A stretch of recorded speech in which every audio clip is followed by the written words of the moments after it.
Hello everyone. Today we'll do the activity 11.3 that is a force can change the state of motion.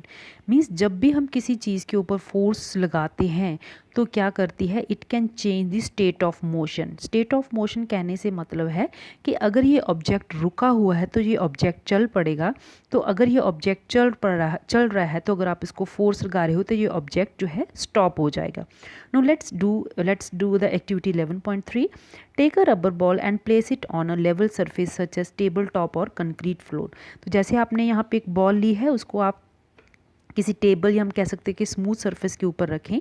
Now gently push the ball along the level surface. जैसे कि आप 11.6 figure में देख सकते हो कि एक बॉल को आप जेंटली थोड़ा सा भी मूव करोगे. Does the ball begin to move? Yes, क्योंकि यहाँ पे बॉल जो है स्टेशनरी थी. जैसे ही आपने उसको अपना हाथ लगाया तो ये तो उसको थोड़ी सी पुश के साथ ही ये जो है ऑब्जेक्ट अब जो है ये बॉल यहाँ पे मूव करके आ जाएगा. Right, now push the ball again while it is still moving. तो अब ये मूव कर रही थी, आप उसको फिर इसके ऊपर फोर्स लगाओगे. Now is there any change in speed? Does it increase और decrease?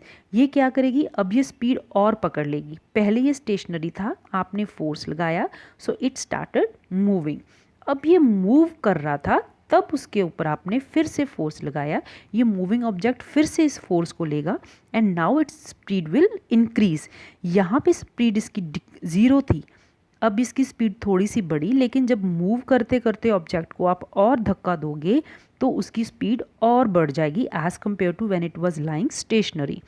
Now next, place your palm in front of a moving ball. अब जो है बॉल मूव करती करती आ रही है तो आप इसके आगे अपना हाथ ऐसे रख दोगे. क्या होगा, remove your palm as soon as the moving ball touches it. जैसे ही बॉल आपकी हथेली को टच करती है तो आप अपना हाथ पीछे कर लोगे.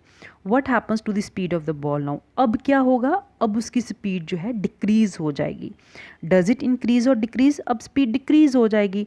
What would happen if you let your palm hold the moving ball?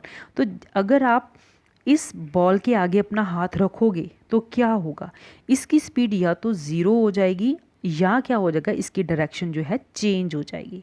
तो इस एक्टिविटी का मेन मकसद यही था, a force can change the state of motion.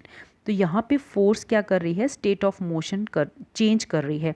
या तो स्टेशनरी से उसको मूव कर रही है, अगर मूव करते को और फोर्स मिली है तो उसको और फास्ट कर रही है. तो अगर फास्ट मूविंग ऑब्जेक्ट के सामने आप कोई चीज़ रख दोगे तो उसका स्पीड जो है डिक्रीज हो जाएगा. एंड इफ़ यू कंटिन्यू, आप अपना हाथ उस बॉल के आगे रखते हो तो ऑब्जेक्ट स्टेशनरी हो सकता है या उस ऑब्जेक्ट की डायरेक्शन जो है मूवमेंट की चेंज हो सकती है. यही था इस एक्टिविटी का मेन मकसद कि a force can change the state of motion. मैं उम्मीद करती हूँ आपको ये एक्टिविटी समझ में आया होगा. Thank you so much for watching.